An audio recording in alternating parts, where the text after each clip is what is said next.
Remember when you'd meet friends for dinner at a restaurant or get together for drinks at a bar? It feels like a distant memory. And the pain is most acute for all the owners and the employees of the thousands of establishments that are shut down. Many may never open again. In Canada, the food service sector is a $93 billion industry. It employs 1.2 million workers. In normal times, 22 million customers are served across this country every day. When they are allowed to reopen, it won't be the same for restaurants and bars. Physical distancing will limit the number of customers. In the meantime, takeout and delivery is the only option. And as Sean O'Shea reports, food delivery apps are taking a big bite out of the bottom line. Until March was the best year ever. Our sales went up, our costs went down. We were expecting that, hey, this is the year that we're gonna make it. 2020 is gonna be our year. That is not the case anymore. The new decade started with great expectations. In the same way, Faraz Arafat took a risk, leaving a secure job and opening this 80-seat restaurant 4 years ago. Page One was named for his fresh start, his new chapter. It was and still is an entrepreneur's dream. Manual typewriters provide the atmosphere, writing machines from an earlier era. This is a place where students and creative types would normally sit and work, and sometimes linger for hours, sipping coffee and indulging in sweets. Then suddenly, everything changed. But now it's a totally different game. There's no customers to attract. And we don't know how are we going to be able to maintain enough revenues to support all the costs and keep staff. An entire industry is now asking the same question from 1 week to the next as the COVID-19 pandemic persists. Restaurant owners are contemplating how to stay in business and are wondering what their business will actually look like once they're eventually allowed to reopen. For a time at least, there will certainly be fewer seats and tables. This in a business where traditionally consumers covet a crowd, so it's far from ideal. If you've got a 40-seat restaurant or a bar, that sometimes you want to have 50 people in the room in order to create the experience. And so things are going to be profoundly different, and no matter what happens, there's going to be casualties. Casualties no one could have predicted a year ago. May 2019, before the term physical distancing would become part of our lexicon. Toronto Raptors fans were engrossed in a playoff run, one that captured the imagination of an entire hoop-hungry nation. Fans never expected much space of their own as they crowded in and stood glued to watch a big screen. In bars, customers were grateful just to get in the door in the hope of witnessing history. Now, over a short but agonizing few weeks, coffee shops, restaurants, and bars have closed, some for good. Others say they'll be back. The rest struggle to remain open, serving takeout and delivery customers. Now, as this prolongs, it's going to be critical for our survival to be able to make some money. Making some money means relying on delivery apps, names like DoorDash and Skip the Dishes.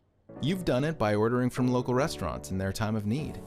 Among all names in the food delivery business, the behemoth is Uber Eats. Every time I make an Uber delivery, I lose money. That's right. Restaurant Group executive Nick DiDonato says he's actually losing money selling more food. Uber Eats is now in a position to dictate almost what restaurants may survive and may not. Uber Eats charges restaurants the highest commissions in the industry, even though the company tells consumers that they won't have to pay to have their food delivered. Right now, Uber is not charging a customer who calls in for a delivery, but they are charging a restaurant 30% commission. That's the price restaurants pay to Uber when a customer places a delivery order. Other apps like DoorDash and Skip the Dishes charge somewhat less. And during the pandemic, competitors have made concessions. DoorDash have looked at the situation and said this is not business as normal for restaurants and have actually cut the rates in half. Uber has done absolutely nothing for their restaurateur. The only thing we're doing, most restaurants are doing, if anything at all, is takeout and delivery. Restaurants prepared to criticize Uber publicly say the company is skimming too much off the top. Something that might be considered improper in normal times, but much worse now. But I'm hoping that people who use these apps begin to realize how it affects the restaurants they think they're supporting. Because it's not helping the restaurants, it's hurting restaurants right now. Many restaurants say for every $100 spent on a delivery order, they calculate the food cost at $30 or $32. The cost of labor to prepare the food, perhaps another $32. Then Uber's cut, another $30. Added up, and some restaurants say the formula doesn't leave much behind for the restaurant owner. The average restaurant in Canada makes approximately 4% to the bottom line. To make matters worse, this Toronto restaurant with a location in Vancouver didn't get paid by Uber until 7 weeks after the pandemic started. It resorted to Instagram to shame the company into paying its bill, which it finally did. The fact is, many restaurants are afraid to break ties with Uber completely and risk losing the clients they have who use the app. I do need to give the convenience for those customers because those are the only customers left. We asked Uber for an interview and received a statement instead. It read in part, "Commissions restaurants pay to Uber Eats for our services is not profit." It goes on, "Commissions are used to cover the operating costs of providing safe, reliable services." The solution either needs to be a completely new one, which would potentially involve restaurants getting together as a group and potentially organizing their own system, which would include technology and, of course, personnel to be the drivers themselves. Some restaurant owners have put Uber out of their lives entirely because it was costing them just too much. That's not sustainable. We can't do that. Global News viewers have met the owners of Toronto's Fat Lamb Cuisine before. Now the Greek restaurant partners Vera and Chris have severed their ties with Uber Eats for good.